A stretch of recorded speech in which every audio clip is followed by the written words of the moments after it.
Hello learners, कैसे हैं आप लोग। I hope you all are doing great.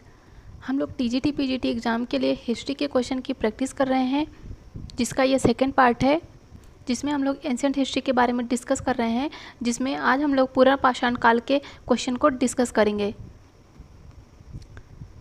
यदि आप लोगों को सेशन हेल्पफुल लगे तो प्लीज़ वीडियो को लाइक करिएगा तथा चैनल को सब्सक्राइब और अपने फ्रेंड्स के साथ शेयर ज़रूर करिएगा। अभी हम लोग टीजीटी के लिए हिस्ट्री के सभी क्वेश्चन को डिस्कस करेंगे, सभी महत्वपूर्ण क्वेश्चनों को डिस्कस करेंगे। इसके बाद हम लोग पॉलिटी मतलब कि सिविक्स के क्वेश्चन को भी डिस्कस करेंगे। पहला क्वेश्चन है, जिस काल का कोई लिखित साक्ष्य नहीं प्राप्त होता उसे क्या कहा जाता है? तो उसे प्रागैतिहासिक काल कहा जाता है। और जो प्रागैतिहासिक काल था, इसमें मनुष्य अपनी सांस्कृतिक जीवन कब से प्रारंभ करता है? तो लगभग 30 लाख ईसा पूर्व से। और प्रागैतिहासिक काल को कितने भागों में बांटा गया है? तो इसे 3 भागों में बांटा गया है। तो कौन कौन से 3 भाग हैं? एक तो है निम्न पुरापाषाण काल, फिर दूसरा है मध्य पुरापाषाण काल और तीसरा है उच्च पुरापाषाण काल। अगर हम लोग निम्न पुरापाषाण काल के समय की बात करें तो ये 25 लाख ईसा पूर्व से लेके 1 लाख ईसा पूर्व तक है। और मध्य पुरापाषाण काल की बात करें तो ये 1 लाख ईसा पूर्व से लेके 40,000 ईसा पूर्व तक है। और उच्च पुरापाषाण का काल 40,000 ईसा पूर्व से लेके 10,000 ईसा पूर्व तक का है। नेक्स्ट है कि भारत में सर्वप्रथम किस वर्ष से प्रस्तर युग मतलब कि पाषाण युग के संदर्भ में अनुसंधान प्रारंभ हुआ? अनुसंधान मतलब खोज प्रारंभ हुआ, तो ये हुआ था 1863 से।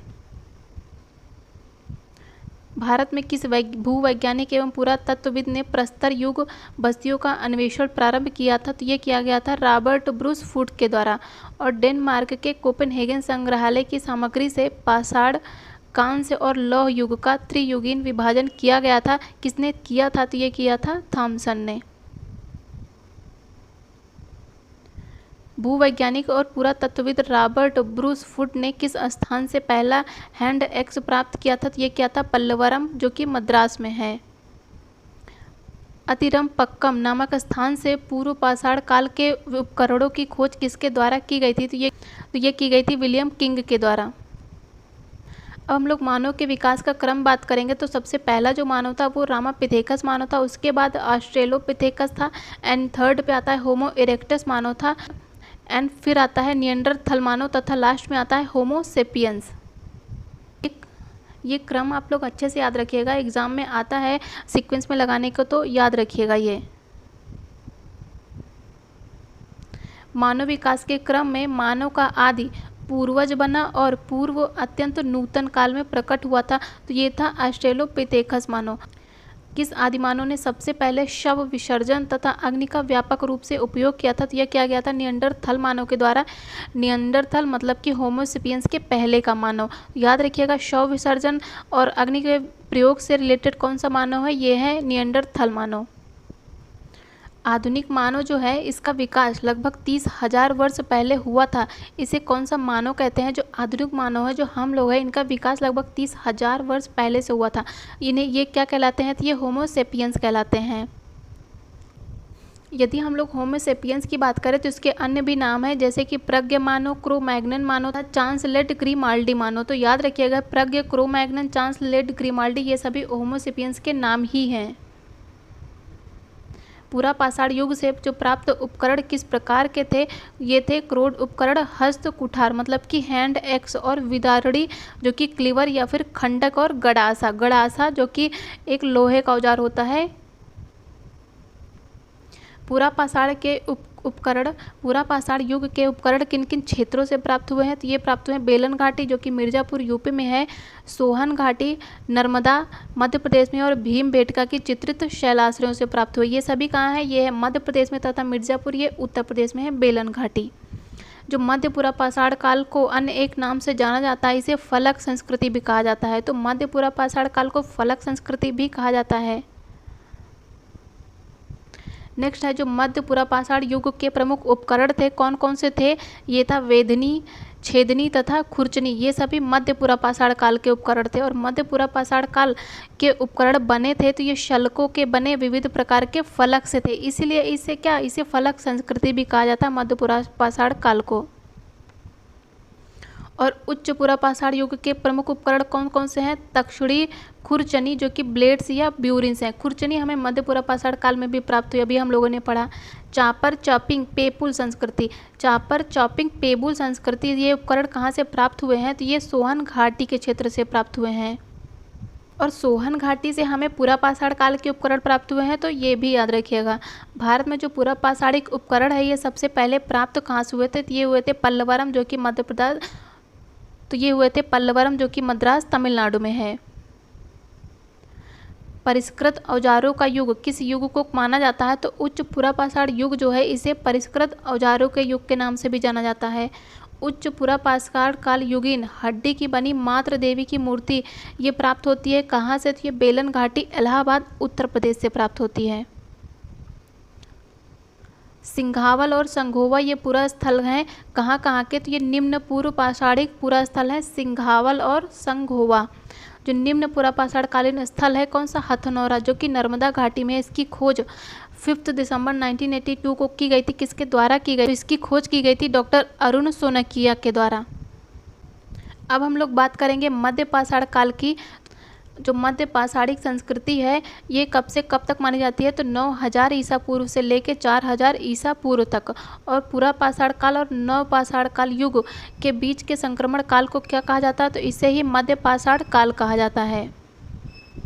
और भारत में मध्य पाषाण काल के संदर्भ में सबसे पहले जानकारी दी थी आर्कीबाल्ड कार्लाइल ने। कब दी थी? तो ये दी थी 1867-68 ईस्वी में। और मध्य पाषाण काल के उपकरणों की खोज आर्कीबाल्ड कार्लाइल ने सर्वप्रथम किस क्षेत्र से की थी? तो ये की थी विंध्य क्षेत्र के शैल चित्रों से। जो मध्य पाषाण काल के उपकरण थे ये बहुत ही छोटे थे। इन्हें क्या कहा जाता था? छोटे होने के कारण इन्हें माइक्रोलिथिक उपकरण भी कहा जाता था। और मध्य पाषाण काल के उपकरणों का निर्माण किन पत्थरों से हुआ था? मध्य पाषाण काल के उपकरणों का निर्माण किस पत्थर से हुआ था? तिनका हुआ था जैस्पर, कल्सडेनी, चर्ट फ्लिंट तथा क्वार्टजाइट पत्थर से। मध्य पाषाण काल के उपकरणों का आकार कैसा था? तो ये चंद्राकार, अर्धचंद्राकार तथा त्रिभुजामुखी था।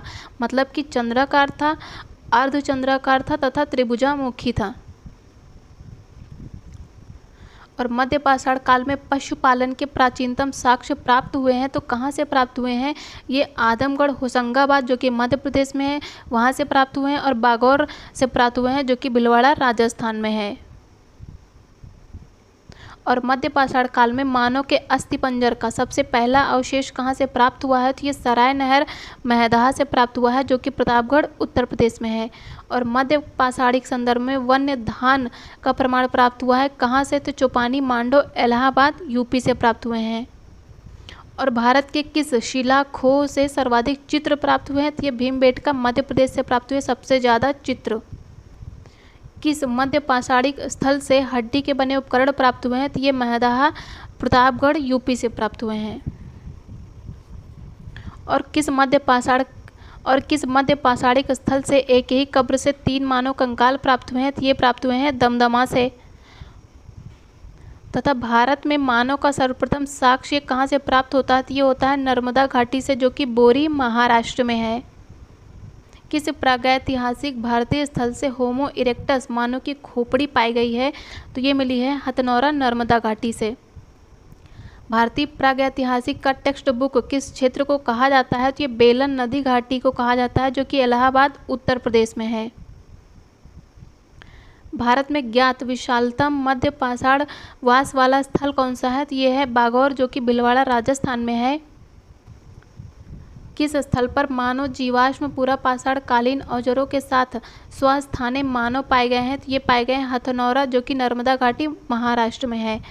कौन सा मध्य पाषाण कालिक स्थल है जहाँ से पशुवध स्थल मतलब कि बूचड़ खाने का साक्ष्य प्राप्त हुआ है? ये हुआ है महदाह जो कि प्रतापगढ़, यूपी में है।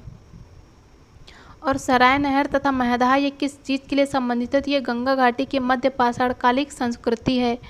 प्राचीनतम कलाकृतियों का प्रमाण कौन से काल से संबंधित है? ये उच्च पुरापाषाण काल तथा मध्य पाषाण काल से संबंधित है। नेक्स्ट हम लोग मध्य पाषाण काल के प्रमुख स्थलों की बात करेंगे। तो बीरभानपुर ये कहाँ है? पश्चिम बंगाल में है। लंघनाज गुजरात में है। टेरी जो कि तमिलनाडु में है। और आदमगढ़ ये कहाँ है? मध्य प्रदेश में है। बागौर मोस्ट इम्पॉर्टेंट है, राजस्थान में है। सराय नहर और महदहा ये दोनों ही उत्तर प्रदेश में हैं। तो मध्य पाषाणकालीन जो गुफा चित्रकारी है इसमें किस प्रकार की कला प्रदर्शित की गई है, तो इसमें आखेट, नृत्य और युद्ध की कला प्रदर्शित की गई है। साथ ही भारत में किस नवपाषाण कालिक स्थल की खोज सबसे पहले की गई थी, तो ये की गई थी लिंगसुगुर में। कब? 1842 में, जो कि मैसूर में है। नेक्स्ट हम लोग नवपाषाण काल की बात करेंगे। तो विश्व स्तरीय संदर्भ में नवपाषाण काल का प्रारंभ कब से माना जाता है, तो ये 9000 ईसा पूर्व से माना जाता है। और भारत में नियोलिथिक मतलब कि नवपाषाण काल स्थिरीकरण का तिथि कब मानी जाती है, तो ये 7000 ईसा पूर्व से मानी जाती है। मतलब कि विश्व में 9000 लेकिन भारत में 7000। भारतीय उपमहाद्वीप में नवपाषाण युगीन एक ऐसी बस्ती के साक्ष्य प्राप्त हुए हैं जहाँ जिसका काल 7000 ईसा पूर्व बताया गया है। वह स्थल कौन सा है, तो वो है मेहरगढ़, जो कि बलूचिस्तान आज के पाकिस्तान में स्थित है। नवपाषाण काल के प्रथम प्रस्तर उपकरण सबसे पहले 1860 में लेनमे सूरियर ने कहाँ से प्राप्त किए थे, ये किए थे टूंस नदी घाटी उत्तर प्रदेश से। वह स्थल जहाँ से पाषाण संस्कृति से लेकर हड़प्पा सभ्यता तक के सांस्कृतिक अवशेष प्राप्त हुए हैं, तो ये प्राप्त हुए हैं मेहरगढ़ से। मोस्ट इंपॉर्टेंट है मेहरगढ़ से, मतलब कि यहाँ पे पाषाणिक संस्कृति के भी अवशेष प्राप्त हुए हैं, साथ ही हड़प्पा सभ्यता के भी अवशेष प्राप्त हुए हैं। और भारत में प्राप्त प्राचीन कृषि साक्ष्य वाला स्थल कौन सा है, तो यह है लहुरा देव, जो कि 9000 ईसा पूर्व से लेकर 7000 ईसा पूर्व के बीच में। और संत कबीर नगर, जो कि उत्तर प्रदेश में है। और मेहरगढ़ की बात करें तो जो कि बलूचिस्तान पाकिस्तान में है। नवपाषाणिक स्थल बुर्ज होम, जो कि जम्मू कश्मीर में है। इसकी खोज डी टेरा एवं पीटरसन ने की थी। कब की थी, ये की थी 1935 में। और भारत में सबसे पहले चावल के साक्ष्य प्राप्त हुए हैं कुल्डी हवा से, जो कि इलाहाबाद में है। भारत में सबसे पहले गेहूं के साक्ष्य कहाँ प्राप्त हुए हैं, तो ये प्राप्त हुए हैं मेहरगढ़ से, जो अभी हम लोगों ने पढ़ा बलूचिस्तान में। और चावल के साक्ष्य कुल्डी हवा से, जो कि इलाहाबाद में है। और भारतीय उपमहाद्वीप में पालतू भैंस के प्राचीनतम साक्ष्य मिले हैं, ये कहाँ से, मेहरगढ़ से। मेहरगढ़ बहुत इंपॉर्टेंट है, अच्छे से इसको याद रखिएगा। नेक्स्ट पॉइंट है, कौन सी नवपाषाणिक स्थल से मानव कंकाल के साथ ही कुत्ते के कंकाल के अवशेष प्राप्त हुए, मतलब कि मानव के साथ कुत्ते को दफनाया जाता था, तो ये है बुर्ज होम से, जो कि जम्मू कश्मीर में है। किस नवपाषाणिक स्थल से गर्तावास मतलब खड्डा ग्रह के साक्ष्य प्राप्त हुए हैं, ये प्राप्त हुए हैं बुर्ज होम और गुफ्फार काल से। वह नवपाषाणिक स्थल जहाँ से पशु हड्डी के उपकरण और हिरण की सींगों के उपकरण मिले हैं, तो ये मिले हैं चिरांद, जो कि सारण बिहार में है। दक्षिण भारत में नवपाषाणिक काल का प्रमुख स्थल कौन सा माना जाता है, तो ये है बेल्लारी कर्नाटक का। और कौन से नवपाषाणिक पूरा स्थल से राख के टीले के साक्ष्य प्राप्त हुए हैं, तो ये सगन कल्लू, जो कि बेल्लारी कर्नाटक में है, तथा पिकली हल उत्तनूर से प्राप्त हुए हैं। अब हम लोग दक्षिण भारत के प्रमुख नवपाषाणिक स्थल की बात करेंगे। तो इसमें आता है मास्की, ब्रह्मगिरी, हल्लूर, कोडक्कल, पिकली हल, सगन कल्लू, टी नरसीपुर और तैकलक कोट, जो कि कर्नाटक में है, तथा पय्यमपल्ली तमिलनाडु में है, उत्तनूर आंध्र प्रदेश में है। और साथ ही नवपाषाण काल की प्रमुख देन क्या क्या है, मतलब कि नवपाषाण से क्या क्या प्राप्त हुआ है, तो इसमें है स्थिर ग्राम्य जीवन का विकास हुआ है, कृषि का विकास हुआ है, कुंभकारी का निर्माण हुआ है, आग का सबसे पहले प्रयोग किया गया था नवपाषाण काल में, और पहिए का आविष्कार भी नवपाषाण काल की प्रमुख देन है। मानव द्वारा सबसे पहले कौन से अनाज का प्रयोग किया गया था, तो इसमें जौ का सबसे पहले प्रयोग किया गया था। बसूली, छेनी, छेद वाला गोला किस पत्थर संस्कृति में पाए जाते हैं, तो ये नवपाषाणिक संस्कृति में पाए जाते हैं। फसल काटने का आयताकार पाषाण उपकरण जिसे हार्वेस्टर कहा जाता है, ये किस नवपाषाणिक स्थल से प्राप्त हुए हैं, तो ये बुर्ज होम जम्मू कश्मीर से प्राप्त हुआ है। और कौन से नवपाषाणिक स्थल से पशु बाड़े का प्रमाण मिला है, तो ये मिला है महदहा से। नेक्स्ट अब हम लोग विविध मतलब कि मिसलिनियस क्वेश्चन को डिस्कस करेंगे, जिसमें पहला है चित्रित शैलाश्रय की सबसे बड़ी मेखला कौन सी है, तो यह है जौरा और भीमबेटका। भारत में पूर्व प्रस्तर युग अधिकांश औजार किससे बने हैं, तो ये बने हैं स्फटिक से। किस प्रागैतिहासिक स्थल से भारत की प्राचीनतम झोपड़ी के साक्ष्य मिले हैं, तो ये मिले पैंसारा आज के बिहार से। उच्च पूर्व पाषाण युगीन स्थल जहाँ से शुतुरमुर्ग के अंडों पर चित्रांकन का साक्ष्य मिलता है, ये मिलता है पाटने से। उत्कीर्ण शैल चित्रों को क्या कहा जाता है, तो इन्हें पेट्रोग्लिफ भी कहा जाता है। और मध्यपुरा पाषाणिक स्थल समनापुर, इसका उत्खनन किया गया था किसके द्वारा, तो वीएन मिश्र के द्वारा। नेक्स्ट पॉइंट है कि उच्च पुरापाषाण काल को और किस अन्य से नाम से जाना जाता है, तो इसे मैग्डेलियन संस्कृति एवं ब्लेड संस्कृति के नाम से जाना जाता है। तोबा ज्वालामुखी राख सबसे पहले कहाँ से प्राप्त हुआ है, तो ये प्राप्त हुई है सोन घाटी क्षेत्र से। तथा मध्य सोन घाटी का प्राचीनतम भूतात्विक जमाव का क्रम क्या है, तो इसमें सिंघावल पहले है, देन पटपरा, फिर भागोर और खेतौनी। जो प्रागैतिहास है इसके अध्ययन का विषय क्या है, तो यह है निरक्षर समाजों का इतिहास। हस्तकुठार उपकरण किस विधि के उपकरण थे, तो ये बाईफेसियल उपकरण थे। और पूर्व पाषाण कालीन लोगों का मुख्य धंधा क्या था, तो इनका था शिकार करना। और कौन से क्षेत्र में पूरा पाषाण काल, मध्य पाषाण काल और नव पाषाण काल के अवशेष एक क्रम में पाए गए हैं, तो इसमें बेलन घाटी, विंध्य क्षेत्र और नर्मदा घाटी से। तथा ग्राउंड स्टोन टूल्स इसके किसका द्योतक है, तो ये कृषि अर्थव्यवस्था का द्योतक है। तथा पाषाण उपकरण निर्माण केंद्र इसामपुर, इसामपुर क्या है, तो ये पाषाण उपकरण निर्माण केंद्र है। कहाँ है, किस राज्य से संबंधित है, तो ये कर्नाटक से संबंधित है। 2001 में भारत के किस स्थान से एक पूरा अश्मीकृत मानव शिशु कपाल प्राप्त हुआ है, तो ये ओदे केरल से प्राप्त हुआ है। जो भारत में प्रागैतिहासिक पुरातत्व है, इनका जनक किसे कहा जाता है, तो ये एक कनिंघम को कहा जाता है। एक कनिंघम मतलब अलेक्जेंडर कनिंघम को। अब हम लोग पाषाणकालीन संस्कृतियों के कालक्रम की बात करेंगे, तो पहला है एबीबेली, यहाँ से अनगढ़ भारी भरकम हस्तकुठार प्राप्त हुआ है। तथा एशोली से काफ़ी छोटा सुडौल हस्तकुठार, जिसे ऋष्य युग भी कहा गया है।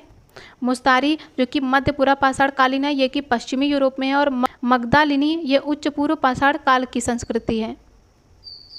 और अब हम प्रागैतिहासिक संस्कृतियों की बात करें, तो पहला है पैलियोलिथिक जो कि पूर्व पाषाण काल, मेसोलिथिक जिसे मध्य पाषाण काल कहा जाता है, नियोलिथिक जो कि नव पाषाण काल, और कैल्कोलिथिक मतलब कि ताम्र पाषाण काल। अब हम लोग बात करेंगे ताम्र पाषाण काल की। तो ताम्र पाषाण काल को ताम्र पाषाणिक संस्कृति भी कहा जाता है। क्यों कहा जाता है, क्योंकि यहाँ से पत्थर और तांबे के प्रयोग ज़्यादा मिले हैं। जो ताम्र पाषाणिक संस्कृति है इसकी अर्थव्यवस्था किस पर आधारित है, तो ये कृषि और ग्राम्य जीवन पर आधारित है। तथा ताम्र पाषाणिक संस्कृति को किस अन्य नाम से भी जाना जाता है, तो इसे कैल्कोलिथिक या फिर चैल्कोलिथिक कल्चर के नाम से भी जाना जाता है। तो भारत में ताम्र पाषाण युगीन बस्तियां कहाँ से पाई गई हैं, तो यहाँ दक्षिण पूर्वी राजस्थान से, पश्चिमी मध्य प्रदेश से, पश्चिमी महाराष्ट्र से तथा दक्षिण पूर्वी भारत से पाई गई हैं। अब हम लोग प्रमुख ताम्र पाषाणिक संस्कृति और उनके कालानुक्रम को डिस्कस करेंगे। तो पहला है आहार संस्कृति, जिसे आहार संस्कृति भी कहा जाता है। ये 2100 ईसा पूर्व से लेकर 1500 ईसा पूर्व के बीच मानी जाती है। कायथा संस्कृति जो कि 2000 ईसा पूर्व से लेकर 1800 ईसा पूर्व मानी जाती है। और मालवा संस्कृति 1700 से 1200 के बीच में, तथा जोरवे संस्कृति ये 1400 ईसा पूर्व से लेकर 700 ईसा पूर्व के बीच मानी जाती है।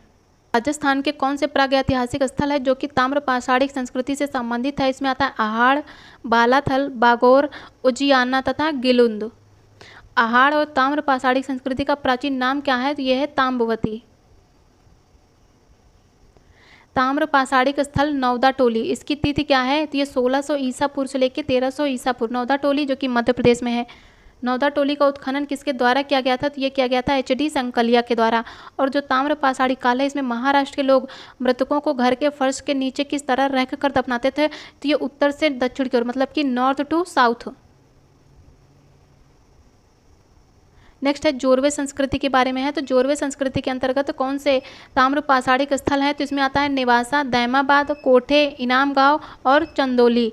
कौन से ताम्र पाषाणिक स्थल से मातृ देवी की प्रतिमा मिलती है, तो ये हमें मिलती है इनाम गांव से।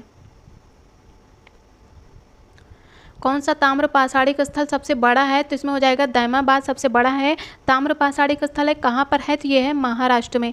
और कौन से ताम्र पाषाणिक स्थल से तांबे का रत्न मिलता है, तो यह भी हमें दैमाबाद से मिलता है। तथा MP के किस पुरातात्विक स्थल से प्रारंभिक ऐतिहासिक युग के लौह उपकरण मिले हैं, तो लौह उपकरण की बात की गई, ये मिले हमें नागदा से।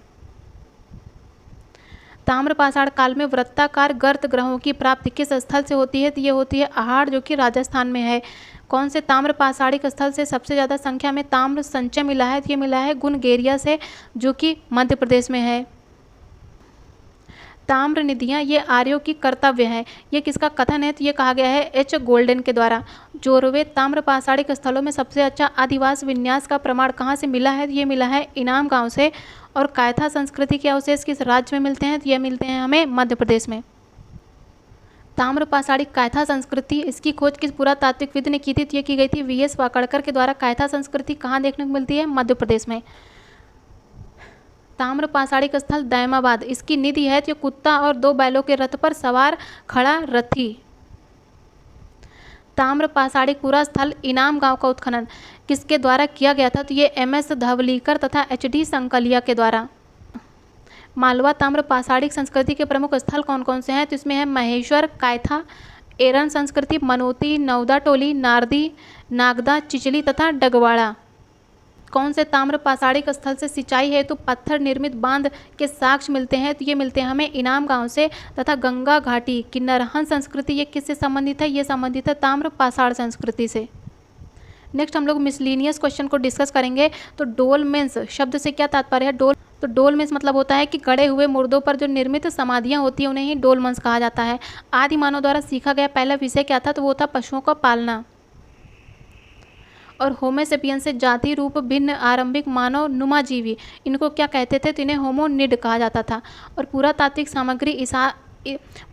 सामग्री इतिहास की सर्वश्रेष्ठ कसौटी है, यह किसके द्वारा कहा गया है? तो ये कहा गया है राहुल सांकृत्यायन के द्वारा। किस स्थान पर वर्तमान काल से 80,000 से 1,00,000 वर्ष पुराने मानव के अवशेष प्राप्त हुए हैं? तो ये मिले हमें बोर्नियो की निया गुफा से। और प्राचीन भारत किस एक उपकरण परंपरा से नहीं जुड़ा है? तो ये ग्रोशियन हो जाएगा। सबसे पहले किस धातु में टिन का मिश्रण किया गया था? तो ये किया गया था तांबे में। और वी गार्डन चाइल्ड ने किस धातु को जनतांत्रिक धातु कहा था? तो ये कहा था लोहे को। और लेवा तकनीक के द्वारा बनाए गए फलक उपकरण किस काल की विशेषता है? तो ये मध्य प्लीस्टोसीन काल की विशेषता है। भारत के किस पुरा स्थल से चूल्हे के प्राचीन साक्ष्य प्राप्त हुए हैं? तो ये मिले हमें बिलासुरग्राम से, जो कि कुर्नूल आंध्र प्रदेश में है। और भारतीय उपमहाद्वीप के किस स्थल से सबसे बड़ा अर्धवृत्ताकार पूजा ग्रह का साक्ष्य मिलता है? तो ये मिलता है हमें सिरकप से। और प्रागैतिहासिक युग में मानव कहाँ रहता? तो ये मचान, कंदरा तथा झोपड़ियों में रहते थे। पुरातत्व में स्तर विन्यास पद्धति किसको समझने के लिए प्रयुक्त की जाती थी? तो ये भौतिक अवशेष के क्रमिक निक्षेप को। ताम्र संचय का किससे संबंध है? तो ये काले और लाल मृद भांड से। किस शिलाश्रय से मानव शवाधान के प्रमाण मिले हैं? तो ये मिलते हैं हमें लिखैया शिलाश्रय से। भारतीय इतिहास के अध्ययन में सबसे ज़्यादा महत्वपूर्ण स्रोत कौन सा है? तो यह है पुरातात्विक स्रोत। और दक्षिण भारत की महापाषाणिक समाधियाँ किस काल की मानी जाती हैं? तो ये लौह काल की मानी जाती हैं। साथ ही भारतीय महापाषाण संस्कृति की प्रमुख विशेषता क्या थी? तो लोहे के औजार मिलना और उपकरण तथा घोड़े और सरकोफेगी तथा डोलेबन आदि भारतीय महापाषाण संस्कृति की प्रमुख विशेषताएँ थी। लंबवत पुरातात्विक उत्खनन के द्वारा किसी संस्कृति के विषय में क्या ज्ञात किया जाता है? तो इससे संस्कृति के काल मापन का ज्ञात किया जाता है। और गंगा घाटी में चावल का उत्पादन कब से प्रारंभ माना जाता है? तो ये लगभग 1000 ईसा पूर्व से माना जाता है। और नवपाषाण कालिक पूरा स्थल गुफ्फार काल कहाँ स्थित है? तो ये स्थित है स्वात घाटी में। अब हम लोग प्रागैतिहासिक और ताम्र पाषाणिक प्राप्त साक्ष्य और स्थल तथा उनके काल को डिस्कस करेंगे। तो ताम्र पाषाण के साक्ष्य मिलते हैं हमें रंगपुर और इनाम गांव से। तथा पूरा पाषाण के साक्ष्य में देखने को मिलते हैं सोहन तथा अतिर पक्कम से। और मध्य पाषाण के साक्ष्य मिलते हैं हमें चौपानी मांडो तथा सराय नहर से। और उच्च पूर्व पाषाण काल के साक्ष्य पटने तथा नव पाषाण काल के साक्ष्य बुर्ज होम से। और पूर्व हड़प्पा के काल कुल्ली तथा और महापाषाण के साक्ष्य आदित्य नल्लूर से मिलते हैं। तथा प्रमुख काल और उनकी संस्कृति के बारे में बात करें तो निम्न पुरा पाषाण काल जो कि सोन संस्कृति से संबंधित है, मध्य पुरा पाषाण काल निवासा संस्कृति, उच्च पुरा पाषाण बागोर संस्कृति तथा नव पाषाण काल कोल्डी हवा संस्कृति।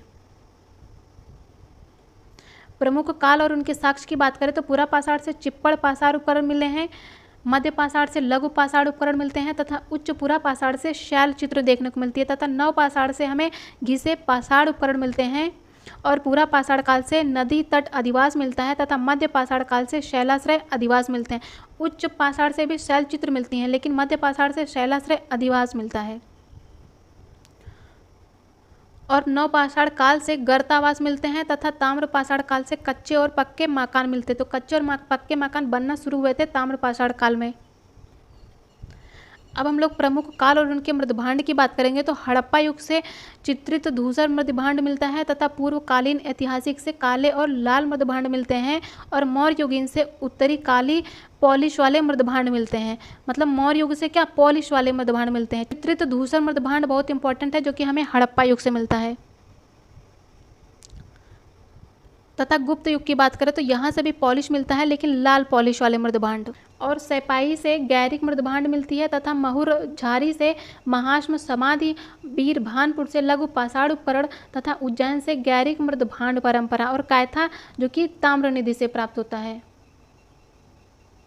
उत्तनूर से राख कटीला, तथा मथुरा से अयारपट्ट, और कन्हेरी से एकादशमुख बोधिसत्व, तथा सांची से मिलता है हमें प्रस्तर धातु मंजूषाएं, और ब्रह्मगिरी से मिलता है महापाषाण उपकरण।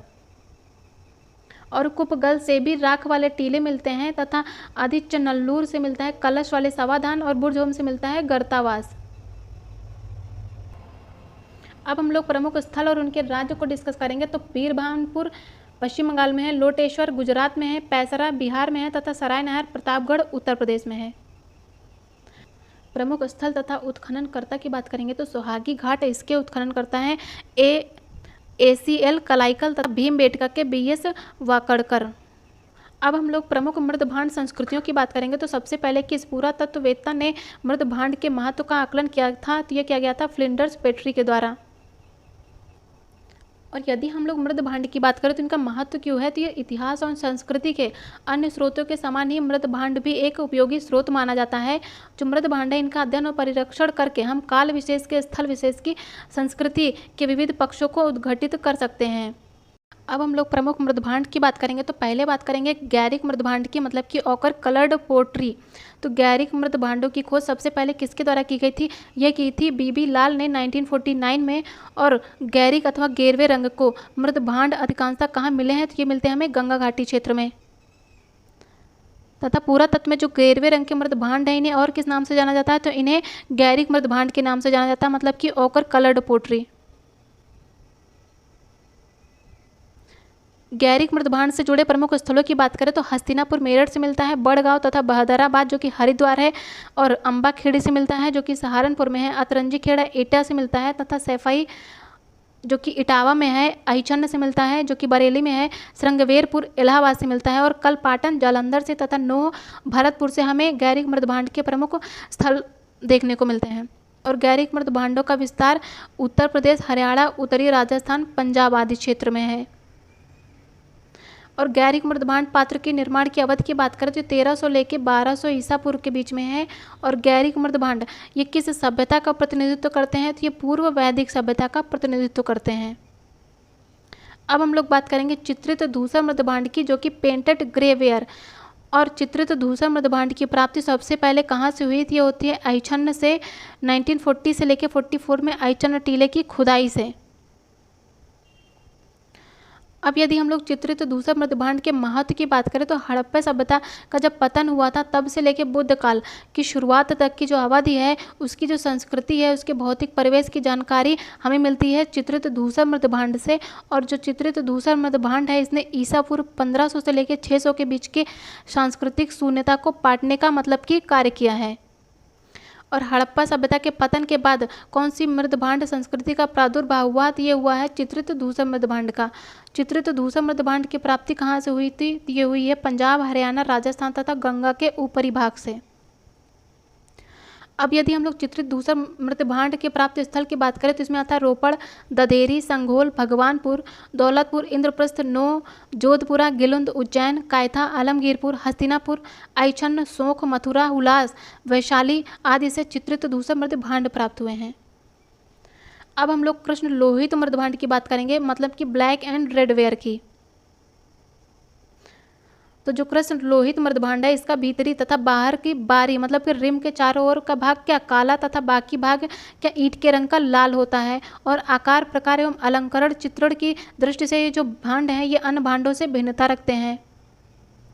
ये मृदभांड के निर्माण विधि को इजिप्शियन तकनीकी कहा जाता है। और ये मृदभांड चूने तथा रेत युक्त मिट्टी से बने होते हैं और ये कभी कभी काचली मिट्टी से भी तैयार किए जाते हैं। तो ये चूने और रेत तथा काचली मिट्टी से तैयार किए जाते हैं। कृष्ण लोहित मृदभांड की बात करें तो ये उत्तर हड़प्पा कालीन संस्कृति से संबंधित है। और सौराष्ट्र क्षेत्र की बात करें तो यहाँ से कृष्ण लोहित मृदभांड प्राप्त हुए हैं। सौराष्ट्र में भी कहाँ से, रंगपुर तथा लोथल से। पंजाब और हरियाणा की बात करें तो यहाँ से प्राप्त हुए हैं हमें कृष्ण लोहित मृदभांड तथा साथ ही चित्रित धूसर मृदभांड भी प्राप्त हुए हैं। नो तथा अतरंजी खेड़ा, यहाँ से कृष्ण लोहित मृदभांड किस सतह से प्राप्त हुए हैं? तो ये गैरिक मृदभांड के जो है ये जो गैरिक मृदभांड है इसके ऊपरी तथा चित्रित धूसर मृदभांड है इसकी निचली सतह से प्राप्त हुए हैं। तो ये अच्छे से याद रखिएगा। और दक्षिण भारत, बिहार तथा उत्तर प्रदेश के वृहद पाषाणिक पुरा स्थल समाधियों से किस प्रकार के मृदभांड प्राप्त हुए हैं? तो ये हमें काले लाल मृदभांड प्राप्त हुए हैं। और काले लाल प्रकार के जो मृदभांड है इनका प्रयोग किस अवधि में किया गया है? तो इनका ताम्र पाषाणिक संस्कृति के समय किया गया है। अब हम लोग बात करेंगे उत्तरी कृष्ण मार्जित मृदभांड, मतलब कि नॉर्दर्न ब्लैक पॉलिश्ड वेयर और उत्तरी कृष्ण मार्जित अथवा काली पॉलिश के पात्र, इनकी अवधि क्या है? तो ये 6ठी शताब्दी ईसा पूर्व या फिर बुद्ध का काल। उत्तरी कृष्ण मार्जित या फिर काली पॉलिश पात्र, इससे सूचना मिलती है हमें द्वितीय नगरीकरण के प्रारंभ होने की। और उत्तरी कृष्ण मार्जित मृदभांड को NBP मृदभांड के नाम से भी जाना जाता है तथा उत्तरी कृष्ण मार्जित मृदभांड ये सबसे ज़्यादा हमें मध्य गंगा क्षेत्र में मिलते हैं। तथा उत्तरी कृष्ण मार्जित मृदभांड की बात करें तो ये क्षेत्र है कौसाम्बी, पटना, बेग्राम जो कि अफगानिस्तान में है, तक्षशिला, चार सद्दा, उदग्राम तथा नेपाल की तराई के तिलौरा कोट आदि स्थलों से। और उत्तरी कृष्ण मार्जित मृदभांड ये भारत के कौन कौन से क्षेत्र में मिलते हैं? तो भारत में गुजरात, महाराष्ट्र, पश्चिम बंगाल, ओडिशा तथा आंध्र प्रदेश आदि से।